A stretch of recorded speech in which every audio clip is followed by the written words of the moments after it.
नमस्कार। आज के वीडियो में हम बायोलॉजी में पढ़ेंगे दांतों के बारे में।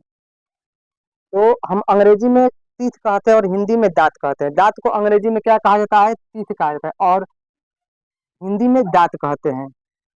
तो सबसे पहले हम ये जानेंगे कि दांत हमारे लिए कितना उपयोगी है।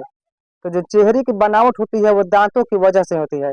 अगर दांत नहीं रहेगा तो हमारा चेहरा अच्छा नहीं लगेगा, हम सुंदर नहीं लगेंगे। और कोई भी चीज को काटना है तो दांत के सहारे ही हम काटते हैं। तो अब हम बात करेंगे दांत का निर्माण किन चीजों से होता है। तो दांत का निर्माण होता है कठोर ऊतक से। यह एक प्रकार का ऊतक होता है जो कि काफी कठोर होता है। और अगर दांतों को क्षति पहुंचती है तो फ्लोरीन से पहुंचती है। किससे पहुंचती है? तो फ्लोरीन से पहुंचती है, क्योंकि फ्लोरीन की वजह से जो दांत होते हैं झड़ जाते हैं। और दांत का बाहरी भाग होता है एक, और एक आंतरिक भाग होता है। तो बाहरी भाग को हम लोग इनेमल कहते हैं, जो कि कैल्शियम एपेटाइट का बना होता है, जो कि सबसे कठोर पदार्थ होता है। और जो दांतों का आंतरिक भाग होता है उसे हम लोग डेंटाइन कहते हैं, जो कि कैल्शियम फास्फेट का बना होता है। मान लीजिए एक यह दांत है, तो दांत का जो ये बाहरी ये भाग हो गया, ये हो गया आंतरिक भाग। तो बाहरी भाग को हम लोग क्या कहेंगे? इनेमल कहेंगे।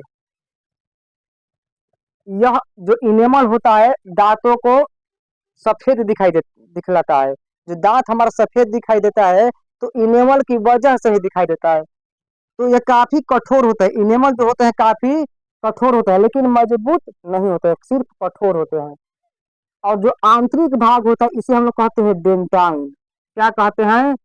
डेंटाइन। जो डेंटाइन होता है वह आंतरिक भाग होता है, और जो इनेमल होता है वह बाहरी भाग होता है। जो इनेमल बना होता है कैल्शियम एपेटाइट का, जो कि सबसे कठोर पदार्थ है, और जो डेंटाइन बना होता है कैल्शियम फास्फेट का बना होता है। अब हम बात करेंगे जो दूध का दांत होता है, 12 वर्ष के आयु तक यह दांत टूट जाता है और फिर नए दांत निकल आते हैं। तो जो 12 वर्ष के आयु तक जो दूध के दांत रहता है उनकी संख्या होता है 20। कितनी संख्या होती है? तो उनकी संख्या 20 होती है, इनकी 20 होती है। और जो मनुष्य का जीवन काल होता है, मनुष्य का जीवन काल, तो मनुष्य के जीवन काल में दांत 2 बार निकलते हैं। कितने बार निकलते हैं? 2 बार। तो जब दूध का दांत टूटता है तो जब उसके बाद जो दांत निकलता है वह पूरा बुढ़ापे तक चलता है, उसके बाद टूटता है तो फिर नहीं निकलेगा। तो कुल मिलाकर दांतों की संख्या 52 होती है। मनुष्य के जीवन काल में कुल दांतों की संख्या कितनी होती है? 52 होती है, क्योंकि दूध के दांतों की संख्या 20 होती है और वयस्क लोगों के दांतों की संख्या 32 होती है। तो कुल मिलाकर कितना हुआ? तो 52 हुआ। तो अब हम बात करेंगे दांतों के बारे में। दांत कितने प्रकार का होता है और उनका कार्य क्या होता है? तो दांत मुख्य रूप से 4 प्रकार का होता है। तो सबसे पहले नंबर पर आता है इंसीजर, जिसे हम लोग अंग्रेजी में इंसीजर कहते हैं और हिंदी में कीर्तनक कहते हैं। अंग्रेजी में क्या कहा जाता है? इंसीजर, और हिंदी में कीर्तन। इसका काम होता है काटने का कार्य। यह क्या करता है? तो काटने का कार्य या कुतरने का कार्य करता है। कुल मिलाकर इनकी संख्या 8 होती है। तो जो ये आपको दिखाई दे रहा है नीचे, 1 2 3 4, इनके जो 4 दांत आपको नीचे दिखाई दे रहा है और 4 दांत ऊपर आता है, तो इसे हम लोग क्या कहते हैं? कीर्तन, यानी कि इंसीजर कहते हैं, जो कि काटने या कुतरने का काम करता है। अगर आप किसी भी चीज को काटते हैं, गाजर, मूली या अन्य कोई भी चीज हो, तो आप किससे काटते हैं? तो इंसीजर से ही काटते हैं।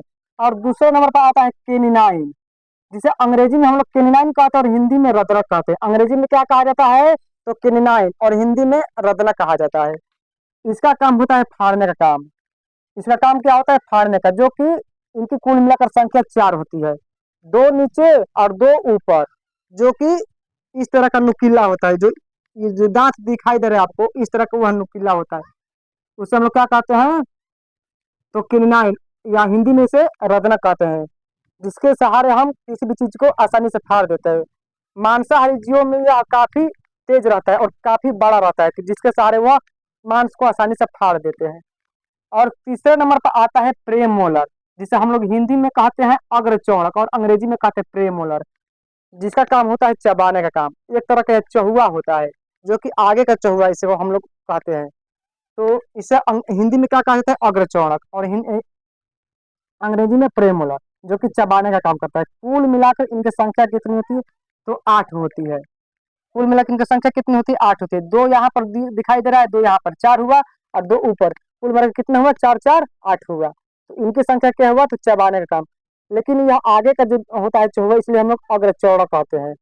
और चौथे नंबर पर आता है मोलर, जिसे हम लोग अंग्रेजी में मोलर और हिंदी में चौड़ा कहते हैं। यह भी चबाने का काम करता है। तो इनकी कुल मिलाकर संख्या कितनी होती है? तो 12 होती है, क्योंकि 3 यहाँ पर आपको दिखाई दे रहा है और 3 यहाँ पर, तो 3 3 कितना हुआ? 6 हुआ, और 6 ऊपर, तो 6 6 12 हुआ। ये किस काम आता है? तो चबाने का काम आता है। एक प्रकार का चहुआ होता है, जिससे हम किसी भी चीज को चबा सकते हैं, पीस सकते हैं। तो कुल मिलाकर दांत कितना हुआ? तो 32 हुआ। अब हम बात करेंगे छोटे बच्चों में, तो छोटे बच्चों में जो होता है ये वाला जो अग्रचौड़क, यह नहीं रहता है, यह दांत नहीं रहता है। और जो यह चौड़क है इसमें भी संख्या कम रहता है, इनकी जो ये वाला जो दांत आपको दिखाई दे रहा है इधर का और इधर का, ये भी दांत छोटे बच्चों में नहीं पाया जाता है, तो इनकी संख्या कम पाई जाती है। तो ये था हमारा दांत और उसका कार्य, और दांत किन चीजों से मिलकर बना है। तो साथियों, आप लोग को अगर यह वीडियो अच्छा लगा होगा तो आप लोग इसे जरूर सब्सक्राइब कीजिएगा और ज्यादा से ज्यादा इसे शेयर कीजिएगा और लाइक करना ना भूलिएगा। तब तक के लिए जय हिंद।